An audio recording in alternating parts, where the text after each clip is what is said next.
Okay. Okay, extended crew. This is where our readings today are going to get fucking interesting, okay?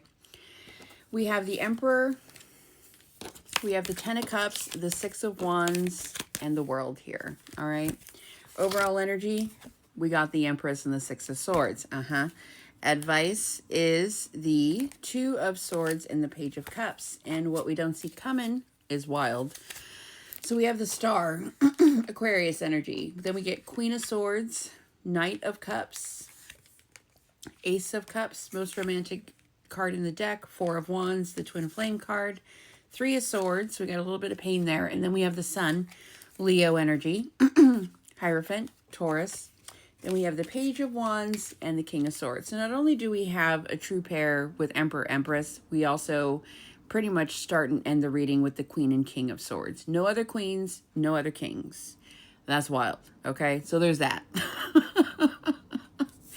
So yes, this absolutely looks like an Emperor, Empress mirrored soul connection. Okay, two people mirroring each other, triggering each other, and it looks like potentially closing out a very difficult karmic cycle here. Okay, the masculine wants victory.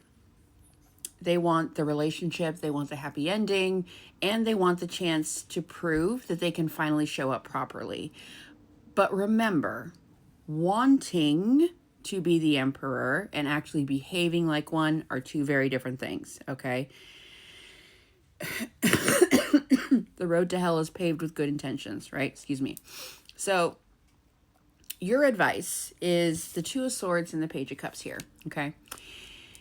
Don't make a decision based on chemistry, based on nostalgia, or one emotional text message, okay? I need you to stay receptive but observant. Let their consistency answer the question for you. And like I said in the original reading, this person, the more you kind of don't fully buy in or believe them, the more they're going to show up, okay? And maybe this person needs that, okay? They almost like need you to breadcrumb them a little bit. Because what you don't see coming with this whole mess that we just went over, with the Star and the Knight of Cups and the Ace of Cups and the Four of Wands, there is a romantic approach, okay? There is an emotional renewal and genuine potential for reconciliation or commitment. But the Three of Swords, that's the card of heartbreak. I always call it the crying alone at 2 a.m. on the bathroom floor. You know, it's beyond devastation. The Three of Swords is still sitting in this story. The old wound hasn't magically disappeared, right? Just because somebody comes back saying the right shit. Let's keep it real, okay? The Sun and the Hierophant tell us that the truth is coming to light, and this connection may be offered a much more serious structure. But Queen and King of Swords, these are both people who have to be, like it's in their nature to be, brutally honest, okay? They don't mince words. They're not super emotional people. No fantasy, no avoidance, no letting your divine counterpart become an excuse for toxic behavior, okay? The feminine shadow work that we were talking about before, her shadow work is learning that boundaries do not block love. They don't, which is going to be hard if you are a people pleaser or if you come from a background where as a child you had to perform, okay? So that can be very difficult for some of you.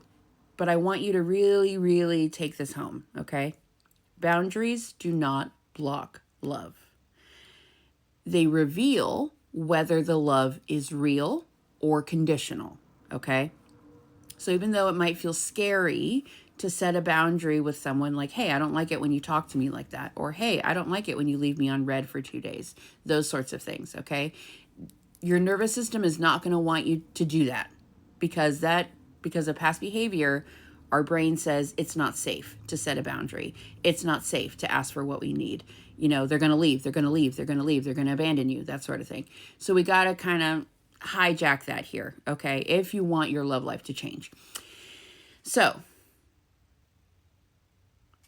let me regain my thoughts here. Anyway, boundaries help to reveal whether the love is actually real, okay? Because somebody who actually loves you is not going to be afraid of your boundaries. They're going to respect them and enforce them. The masculine's lesson is that love is not something that you can claim. I know. Colors of the wind. The earth is not a dead thing you can claim. But it's not. It's something that you consistently demonstrate, okay? So, yeah, I think we are looking at a situation where this person, this masculine energy, and that's energy, not gender, is going to come forward.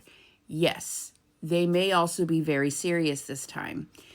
But this time, the happy ending is going to depend on whether both people have actually completed the old cycle.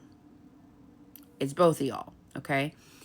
Or are they simply trying to restart this with prettier words? So again, feminines, we come back to this concept of like, is it real or not, right? And in order to find out if something is real or not, we got to ask questions. We got to set boundaries. We have to set expectations. Scary for your nervous system, amazing for your future love life. Just something to keep in mind.